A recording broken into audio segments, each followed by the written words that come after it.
Rewmi 24 TV.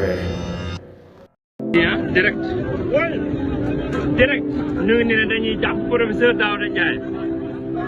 waaw ñu ngi nii ne dañuy jàpp professeur Daouda Ndiaye te amuñu si benn droit